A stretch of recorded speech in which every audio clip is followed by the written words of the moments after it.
존경한다는 말은요, 누군가를 닮고 싶어 한다라는 뜻이라고 합니다. 그래서 내가 누군가를 존경하면 그 사람의 옷 입은 것, 그리고 표정, 먹는 음식, 그리고 심지어 성격, 하는 행동, 그 모든 것을 다 따라하고 싶은 겁니다. 여러분이 만약 예수님을 정말 구원의 주, 인생의 구주로 사랑하기를 원하신다면, 사랑한다면 아마 여러분은 어떻게 하면 예수님을 닮아갈 것인가 고민할 것입니다. 예수님 같이 되고 싶고, 예수님 따라 살고 싶고, 예수님처럼 그분이 말씀하신 대로 그 뜻대로 행하고 싶은 마음이 들게 되어 있습니다. 만약 여러분이요, 지금 현재 삶에서 예수님에 대해서 별로 관심도 없고, 예수님이 하신 말씀, 성경 말씀에 관심도 별로 없다면 여러분은 지금 예수님을 사랑하거나 존경하거나 그분을 주인으로 섬기고 싶은 마음이 약해졌다는 뜻입니다. 오늘 본문 요한일서 2장 1절에서 11절까지의 말씀에 보면 사도 요한은 우리가 예수님을 따라 그분을 닮아가는 삶을 살아야 되는데 그 근거, 왜 그래야 되는지, 그리고 예수님을 따라 살게 되면 하나님 사랑, 이웃 사랑을 하는 그런 사람이 자연스럽게 될 수밖에 없다는 것을 얘기해 주고 있습니다. 1절 말씀에 나의 자녀들아 내가 이것을 너희에게 쓰면 너희로 죄를 범하지 않게 하려 함이라. 만일 누가 죄를 범하여도 아버지 앞에서 우리에게 대언자가 있으니 곧 의로우신 예수 그리스도시니라. 사도 요한이 이 말씀을 쓰는 이유가 우리로 죄를 범하지 않게 하려고 쓰는 것이다 라고 그 목적을 얘기하고 있습니다. 1장에서는요, 이 글을 쓰는 이유가 여러분이 기쁨이 넘치도록 기쁨이 충만한 사람이 되길 원해서 글을 쓴다, 이 말씀을 쓴다라고 얘기를 했어요. 그러니까 목적이 기쁨 충만, 그리고 오늘 이 2장의 말씀은 죄를 범하지 않는 것, 이 두 가지를 얘기하는데 사실 이 두 가지는 한 가지입니다. 우리가 기쁘면 죄를 범하지 않게 돼요. 예수님 때문에 구원받아서 그 기쁨에 감격이 있다면 죄를 범하지 않으려고 노력하게 됩니다. 순서가 이래요. 구원받았기 때문에 죄를 범하지 않게 되는 거예요. 구원받았기 때문에 기쁨이 넘쳐요. 거꾸로 만약에 내가 선을 행했기 때문에 구원을 받는다라고 생각한다면 그것은 예수님을 믿는 게 아닙니다, 사실. 내 힘으로, 내 능력으로 구원을 받았으니까 예수님이 왜 필요해요? 그 1절 말씀에 이렇게 얘기하는 거예요. 너희로 죄를 범하지 않게 하려 함이라 한 다음에 만일 누가 죄를 범하여도 아버지 앞에서 우리에게 대언자가 있으니 곧 의로우신 예수 그리스도시라 그렇게 얘기하는 거예요.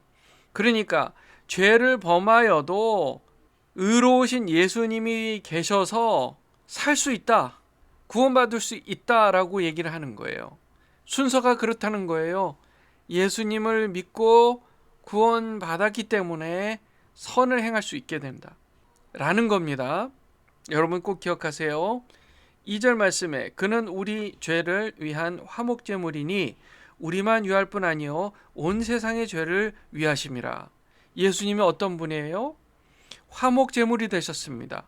화목제물은 뭐냐면 예전에 이스라엘 백성들이 하나님 앞에 제물을 드릴 때 자기 죄, 잘못을 범한 것이 있으면 제물로 양 한 마리를 데리고 가서 하나님 앞에 제물로 드려요.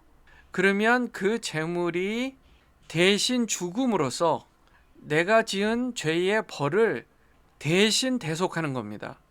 그게 이스라엘 백성들이 예전에 여호와 하나님께 드렸던 화목 제물의 의미였어요. 그런데 지금 이 2절 말씀에서는 예수님이 그 제물이라는 거예요. 화목 제물이라는 거예요. 즉 우리가 죄를 범했어도 제물이신 예수님께서 대신 십자가에 죽으셨으니 우리의 모든 죄가 다 사함을 받았다, 속죄되었다라는 얘기입니다. 3절에 우리가 그의 계명을 지키면 이로써 우리가 그를 아는 줄로 알 것이요. 예수님을 믿고 구원을 받았기 때문에 그분과 아는 사이가 된 겁니다. 그전에는 그분을 아는 사이가 아니에요. 뭐 이름은 들어봤어도, 소문은 들었어도, 그분을 직접 알고 그분과 가까이 지내고 얘기 나누고 친해지고 이렇게 알 수가 없었던 거예요. 그런데 예수님이 나의 화목 제물이 되신 후 내가 그분 때문에, 그분을 믿고 구원받았기 때문에 그분과 화목한 관계가 되는 겁니다. 그분을 아는 사람은 그분이 원하시는 대로 살길 원하는 마음이 생기는 거죠. 여러분이 만약에 누군가를 너무너무 사랑해요, 좋아해요, 그러면 그 사람이 좋아하고 원하는 것을 하고 싶어지는 거예요. 그게 사랑이잖아요. 여러분 결혼할 때 어때요? 부부가 되었을 때 어때요? 연인 사이 어때요?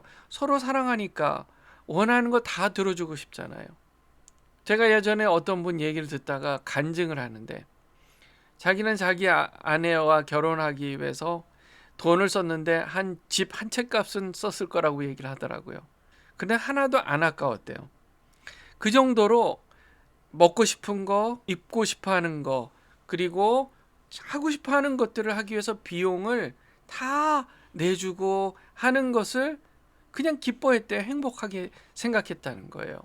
우리가 예수님을 사랑하면 그분이 원하시는 대로 하고 싶어지는 거예요. 그렇기 때문에 그분의 계명을 지킨다는 것은 곧 그분을 아는 사람이구나라고 확증할 수가 있는 거죠.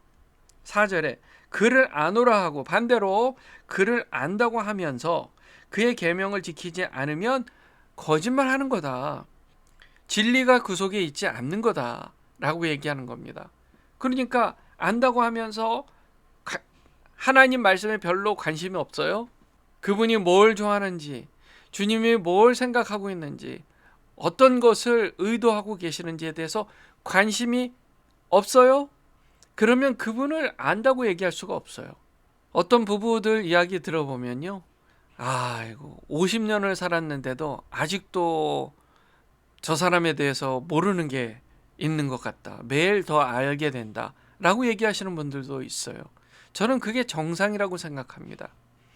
우리가 조금씩 알고 더 알고 더 알고, 어느 정도 누구보다 그래도 아직 모르는 게 있지만 그래도 가장 가까운 사이이기 때문에 누구보다 잘 아는 사이잖아요. 그래서 더욱 알게 됩니다. 그런데 반대로 정말 다른 사람과의 그 인간관계를 잘 할 줄 모르는 분들은 10년, 20년, 100년이 지나도 그 사람에 대해서 제대로 알지를 못하는 거예요. 하나님과의 관계, 예수님과의 관계도 마찬가지입니다. 우리가 예수님을 만나서 그분과 아는 사이가 됐으면 그분하고 알려고 노력하는 게 정상이에요. 5절 말씀에 누구든지 그의 말씀을 지키는 자는 하나님의 사랑이 참으로 그 속에 온전하게 되었나니 이로써 우리가 그 안에 있는 줄 아노라. 6절 그의 안에 산다고 하는 자는 그가 행하시는 대로 자기도 행할지니라. 그렇죠? 그분이 원하시는 대로 행하게 된다. 7절 사랑하는 자들아 내가 새 계명을 너에게 쓰는 것이 아니다. 이게 새로운 계명이 아니다. 너희가 처음부터 가진 옛 계명이니 이 옛 계명은 너희가 들은 바 말씀이거니와. 원래부터 있었던 진리의 말씀이라는 거예요. 다시 내가 너희에게 새 계명을 쓰노니 그에게와 너희에게도 참된 것이라. 이는 어둠이 지나가고 찬 빛이 벌써 비침이니라. 아멘. 새 계명을 쓰는 게 아니라 원래 있었던 계명인데, 흥미롭게도 사도 바울은 새 계명을 쓴다라고 얘기해요. 그러면 옛날 계명은 끝나는 거냐? 그게 아닙니다. 관계가 바뀌었어요. 전에는 하나님을 모르는 상태에서 하나님이 원하시는 계명을 따라야 하는 의무감에서 따라야 했었던 그 계명인데, 이제는 서로 아는 사이가 되어서 행해야 할 계명으로 바뀐 거예요. 그러니까 같은 계명이어도 예전에는 의무적으로 행했던 계명이었지만 이제는 사랑으로, 사랑하기 때문에 해주고 싶은 마음으로 그분이 원하는 것을 따라야 할 계명으로 생각하게 된다는 겁니다. 예전에는 어두움에 살았어요. 생명의 빛을 몰랐어요. 이제 예수님과 알게 되면서 참 빛을 알게 된 거예요. 빛 가운데 있다 하면서 9절에 그 형제를 미워하는 자는 지금까지 어둠에 있는 자요. 그러니까 빛 가운데 있게 된 우리가 예수님을 알게 되었다면 형제를 사랑하게 된다는 겁니다. 형제를 미워한다는 것은 아직 빛을 경험하지 못했다는 겁니다. 그의 형제를 사랑하는 자는 빛 가운데 거하여 자기 속에 거리낌이 없으나 그의 형제를 미워하는 자는 어두움에 있고 또 어두움에 행하며 갈 곳을 알지 못하나니 이는 그 어두움이 그의 눈을 멀게 하였음이라. 아멘. 우리가 예수님을 믿고서도요, 여전히 나만 알고 이기적으로 내 편한 대로 다른 사람 생각하지 않고 그렇게 살 수도 있어요. 옛사람이 아직 남아있기 때문에. 그런데 그 옛 속성이 남아있어서 우리의 영적 눈을 멀게 함으로써 빛을 비춰주시는데 그 빛을 못 보고 있는 경우가 있을 수 있다는 거예요. 예수님께 왔던 부자 청년이 그랬습니다. 그는 영적인 눈이 아직 보이지 않았어요. 생명의 빛으로 오신 예수님의 그 빛을 앞에 두고서도 보지 못했어요. 왜냐하면 그의 눈은 자기 의로 가리워져 있었기 때문입니다. 저는요, 율법 이것도 행했고 저것도 행했고 다 했어요. 아, 그랬냐? 예수님께서 아, 그랬냐? 그러면 너가 가진 것을 다 가난한 사람들에게 나눠주고 그리고 나를 따르라, 그렇게 얘기를 한 거예요. 그랬더니 이 부자 청년이 많이 소유가 많은지라 고민이 너무 많이 되어 집으로 돌아갔다, 그렇게 말씀하고 있잖아요. 우리의 영적인 눈이 멀게 하는 것들이 여전히 남아 있어서 우리가 제대로 예수님의 빛을 충분히 보지 못한다면 그 결과는 여전히 나는 내 형제 자매들을 더 사랑하지 못하고 내 중심적으로 내 뜻대로 그렇게 살려고 하는 삶으로 여전히 남아있는 것입니다. 새해가 밝았습니다. 올 한 해 새해에는 우리의 영적인 눈을 멀게 했던 것이 무엇인지 잘 생각해 봐서 그것을 이제 주 예수 그리스도 앞에 내려놓고 예수님의 밝은 생명의 빛을 경험하시길 주 예수 이름으로 축원합니다. 그렇게 되면 성령께서 자동으로 주님 원하시는 뜻대로 우리의 삶을 살게 해주세요. 순종하게 되어 있습니다. 예수님의 마음을 우리 마음에 품게 되어 있어요. 다시 한번 강조합니다. 우리의 영적인 눈을 흐리게 만들고 멀게 만드는 이 세상의 모든 욕심거리들을 다 하나하나 주 예수 앞에 내려놓고 영적인 눈이 활짝 열려서, 정말 활짝 열려서 예수님의 생명의 빛을 밝게 경험하시는 저와 여러분들 다 되시길 주 예수의 이름으로 축원합니다. 기도하겠습니다.